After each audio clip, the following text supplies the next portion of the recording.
எப்படி பாத்துக்கிச்சோ அப்படிதானே நானும் அவளை பாத்துக்கிட்டேன். என் மக மாதிரி தானே நான் அவளை வளர்த்தேன்.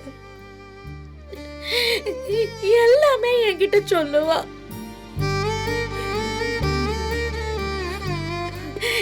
8ஆம் கிளாஸ் படிக்கும் போது கூட ஒரு பையன் பேப்பர்ல ஏதோ பூ வரைஞ்சு கொடுத்தானா, அத கூட என்கிட்ட வந்து சொன்னா.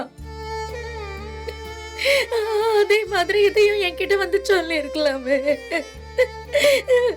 சித்தி, இவனை எனக்கு ரொம்ப பிடிச்சிருக்கு, இவனைதான் கல்யாணம் பண்ணிப்பேன்னு சொல்லி இருந்தா நான் கல்யாணம் பண்ணி வச்சிருக்க மாட்டேனா? உங்க அண்ணன் என்ன அடிப்பாருதான், திட்டுவாருதான். எல்லாத்தையும் தாங்கிக்கிட்டு அவளுக்காக நான் நின்று இருக்க மாட்டேனா? இல்ல அக்கா கிட்ட சொன்னா அக்கா தான் நிக்க மாட்டாங்களா?